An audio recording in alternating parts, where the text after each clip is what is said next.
जय हिंद दोस्तों, welcome to MCQ study. आज से हम आपकी इतिहास की क्लासेस भी शुरू कर देंगे। हमारी हिंदी की क्लासेस कल से शुरू हो चुकी हैं, जिसमें कल हमने वर्णमाला पढ़ाया था, वर्णमाला का भाग 1, और आज हमने भाग 2 आपको पढ़ाया है। आप हमारे चैनल पर जाकर हिंदी क्लासेस की प्लेलिस्ट में जाकर आप देख सकते हैं। आज हम यहाँ पर बताने जा रहे हैं कि इतिहास की क्लासेस में हम आपको क्या क्या पढ़ाएंगे। तो इतिहास में जो सिलेबस रहेगा उसमें प्राचीन भारत के इतिहास, मध्यकालीन भारत के इतिहास और आधुनिक भारत का इतिहास रहेगा।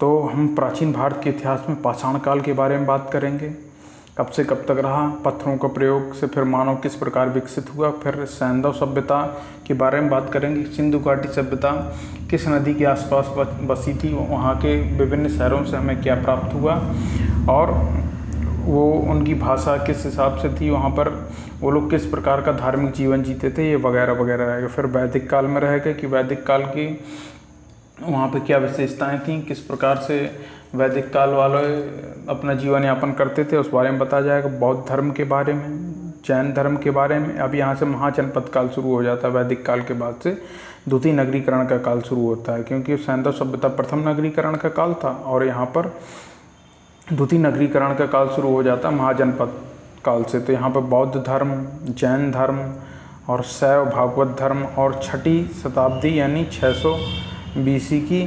राजनीतिक दशा के बारे में भी हम डिस्कस करेंगे। फिर यूनानी आक्रमण होते हैं,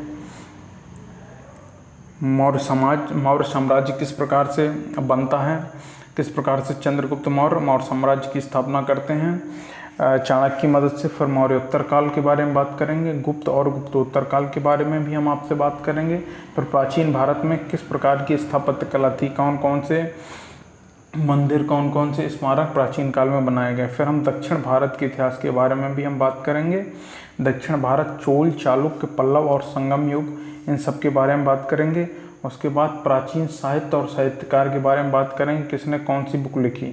फिर हम पूर्व मध्यकाल में आ जाएंगे। पूर्व मध्यकाल कह सकते हैं इस समय। उसके बाद फिर पूर्व मध्यकाल के बाद फिर भारत पर मुस्लिम आक्रमण जो करते हैं वहाँ से शुरू करेंगे। फिर दिल्ली सल्तनत में कौन कौन से 5 वंश रहते हैं, गुलाम वंश, खिलजी वंश, तुगलक वंश, सैयद वंश और लोधी वंश। फिर हम विजयनगर साम्राज्य के बारे में बात करेंगे और फिर दिल्ली सल्तनत के प्रशासन, स्थापत्य, साहित्य और उसके जो विविध पक्ष रहेंगे उसके बारे में बात करेंगे। फिर उत्तर एवं दक्कन के प्रांतीय राजवंशों के बारे में बात करेंगे। फिर भक्ति एवं सूफी आंदोलन को देखेंगे। फिर हम मुग़ल काल में शुरू हो जाएंगे कि बाबर ने किस प्रकार मुग़ल वंश की नींव रखी। फिर हुमायूं ने कैसे 15 सालों के लिए अपना पूरा साम्राज्य खो दिया और शेर शाह सूरी ने हुमायूं को हराकर सूरवंश की किस प्रकार स्थापना की। अकबर के बारे में बात करेंगे, जहांगीर के बारे में बात करेंगे, शाहजहां के बारे में बात करेंगे और शाहजहां ने किस किस स्मारकों को बनवाया, जैसे ताजमहल शाहजहां ने बनवाया जो विश्व प्रसिद्ध है, उन सभी के बारे में बात करेंगे। औरंगजेब के बारे में बात करेंगे और औरंगजेब की कट्टर नीतियों के बारे में बात करेंगे, जिसकी वजह से बाद के जो परवर्ती मुग़ल आए उनको शासन चलाना कठिन हो गया। मुग़लकालीन प्रशासन के बारे में बात करेंगे, मुग़लकालीन संगीत एवं चित्रकला के बारे में बात करेंगे, मुग़लकालीन साहित्य, मुग़ल काल में विविध जो पक्ष रहेंगे उनके बारे में बात करेंगे, सिख संप्रदाय के बारे में बात करेंगे, मराठा राज्य के बारे में बात करेंगे, किस प्रकार छत्रपति शिवाजी ने मराठाओं को शक्तिशाली बनाया। शिवाजी के बाद फिर चित्पावन ब्राह्मण जो पेशवा रहते हैं उनने, बालाजी, बाजीराव, इन सब वगैरह ने कैसे मराठाओं को एक अद्भुत शक्ति के रूप में उभारा। फिर मुग़ल साम्राज्य के विघटन के बारे में बात करेंगे, यानी परवर्ती मुग़ल के बारे में बात करेंगे। फिर आ जाएंगे हम आधुनिक भारत के इतिहास में। आधुनिक भारत के इतिहास शुरू करेंगे यूरोपीय कंपनियों के आगमन से। उसके बाद ईस्ट इंडिया कंपनी और बंगाल के नवाब में कौन कौन सा युद्ध हुआ, जैसे प्लासी का युद्ध, बक्सर का युद्ध। फिर क्षेत्रीय राज्यों के साथ युद्ध हुआ था अंग्रेज़ों का, पंजाब के साथ, मैसूर के साथ। फिर कौन कौन से गवर्नर जनरल और वायसराय हुए। उसके बाद ब्रिटिश शासन का भारतीय अर्थव्यवस्था पर जो प्रभाव पड़ा उन सभी के बारे में हम डिटेल में डिस्कस करेंगे। अभी हम केवल सिलेबस डिस्कस कर रहे हैं। 1857 की क्रांति, कौन कौन से कारण थे उस क्रांति के, अन्य जो जन आंदोलन थे उनके क्या कारण थे और वो किस समय हुए। आधुनिक भारत में शिक्षा का विकास किस प्रकार हुआ, आधुनिक भारत में प्रेस का विकास किस प्रकार हुआ, सामाजिक और धार्मिक सुधार आंदोलन कौन कौन से चलाए गए, कांग्रेस से पूर्व जो भी स्थापित राजनीतिक संस्थाएं थीं उन सभी के बारे में बात करेंगे, जैसे मित्र मेला, अनुशीलन समिति, इन सभी के बारे में बात करेंगे। फिर भारतीय राष्ट्रीय कांग्रेस के गठन के बारे में बात करेंगे। 1885 में ए.ओ. ह्यूम द्वारा इंडियन नेशनल कांग्रेस का गठन किया जाता है। फिर कांग्रेस में गर्म दल और नरम दल के बारे में बात करेंगे, जिसमें 1907 में गर्म दल और नरम दल में बढ़ जाती है कांग्रेस। फिर भारत में क्रांतिकारी आंदोलन के बारे में बात करेंगे, भारत के बाहर क्रांतिकारी गतिविधियों के बारे में बात करेंगे, जैसे लाला हरदयाल वगैरह बाहर से क्रांतिकारी गतिविधि कर रहे थे, उसके बारे में बात करेंगे। फिर बंगाल विभाजन, लॉर्ड कर्जन 1905 में बंगाल का विभाजन कर देता है, उसके बारे में बात करेंगे। फिर जो बंग जो विभाजन हुआ था, बंग जो हुआ था उसको रद्द कर दिया जाता लॉर्ड हार्डिंग के समय, उसके बारे में बात करेंगे।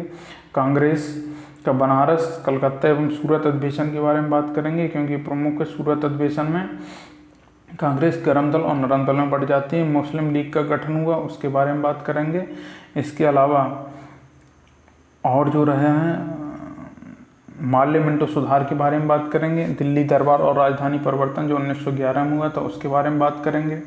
कांग्रेस का लखनऊ अधिवेशन भी बहुत महत्वपूर्ण है, इसके बारे में बात करेंगे। होम रूल लीग किस किसने चलाई, होम रूल लीग 2 लोगों ने चलाई थी, तिलक और एनी बेसेंट ने, दोनों लोगों ने अलग अलग जगह पर चलाई।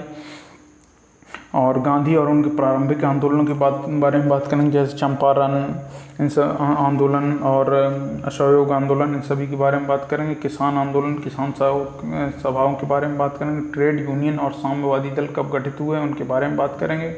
रोलेट एक्ट और जलियांवाला बाग हत्याकांड, ये 13 अप्रैल 1919 को हुआ था। जनरल डायर ने अमृतसर में 69 लोगों पर गोलियां चलवा दी थीं। फिर खिलाफत आंदोलन के बारे में बात करेंगे। असहयोग आंदोलन के बारे में बात करेंगे, जो 1920 का असहयोग आंदोलन रहता है। स्वराज पार्टी का गठन कौन कौन करता है और कब होता है, इसके बारे में बात करेंगे। साइमन कमीशन भारत कब आता है, इसके बारे में बात करेंगे। और सबने साइमन कमीशन के बारे में क्या कहा था। कांग्रेस का लाहौर अधिवेशन, पूर्ण स्वराज जो प्रस्ताव पारित हुआ उसके बारे में बात करेंगे। शबन अवज्ञा आंदोलन के बारे में बात करेंगे। डांडी यात्रा के बारे में बात करेंगे। गांधी इरविन समझौता जो 1931 में होता है उसके बारे में बात करेंगे। गांधी का कराची अधिवेशन, गांधी नहीं, कांग्रेस का कराची अधिवेशन जो 1931 में होता है, इसके बारे में बात करेंगे। गोलमेज सम्मेलन के बारे में बात करेंगे। किस प्रकार भीमराव अम्बेडकर ने तीनों गोलमेज सम्मेलनों में भाग लिया और गांधी केवल दूसरे गोलमेज सम्मेलन में गए थे। सांप्रदायिक पंचायत और पूना पैक्ट के बारे में बात करेंगे, जो अम्बेडकर और गांधी के बीच पूना पैक्ट हुआ था। कांग्रेस समाजवादी पार्टी के बारे में बात करेंगे 1934 में, जिसका गठन हुआ। प्रांतीय चुनाव और मंत्रिमंडल का गठन होता है 1937 में, उसके बारे में बात करेंगे। कांग्रेस का त्रिपुरी संकट जो 1939 में हुआ, जब सुभाष चंद्र बोस जीत जाते हैं, महात्मा गांधी के जो कैंडिडेट रहते हैं सिद्धारमैया से, फिर उन्हें मुश्किल हो जाता है तो फिर वो इस्तीफ़ा दे देते हैं कांग्रेस से और फिर फॉरवर्ड ब्लॉक का गठन करते हैं। देसी रियासतों के बारे में बात करेंगे, कौन कौन सी थी। द्वितीय विश्व युद्ध उसी समय 1945 में हुआ, तो उसके बारे में भी थोड़ी बात करेंगे। फिर पाकिस्तान की मांग क्यों उठी, क्या कारण थे, इसके बारे में बात करेंगे। और किसने पाकिस्तान की मांग सर्वप्रथम रखी। व्यक्तिगत सत्याग्रह के बारे में बात करेंगे। 1940 के क्रिप्स मिशन के बारे में बात करेंगे। भारत छोड़ो आंदोलन, सुभाष चंद्र बोस और आज़ाद हिंद फौज की एक महत्वपूर्ण भूमिका रही, इसके बारे में बात करेंगे। कैबिनेट मिशन योजना के बारे में बात करेंगे। संविधान सभा के बारे में बात करेंगे। अंतरिम सरकार का गठन, इसके बारे में बात करेंगे। और भारत का विभाजन एवं स्वतंत्रता, तो हम यहाँ तक बात करेंगे अपने इतिहास के सिलेबस में। तो हम एक एक करके क्लास सारी आपको पढ़ाएंगे। सबसे पहले आज हम पाषाण काल के बारे में आपको आज वीडियो अपलोड हो जाएगा। पाषाण काल में पूरा पाषाण काल, मध्य पाषाण काल और नवपाषाण काल, और इसके अलावा एक उत्तर पाषाण काल जिसे हम ताम्र पाषाण काल कहते हैं, इसके बारे में आज वीडियो अपलोड कर दिया जाएगा। तो दोस्तों आपको ये सब वीडियो हिस्ट्री क्लासेस की प्लेलिस्ट में आपको मिल जाएगा, आप वहाँ से जाके देख सकते हैं। थैंक यू दोस्तों, जय हिंद।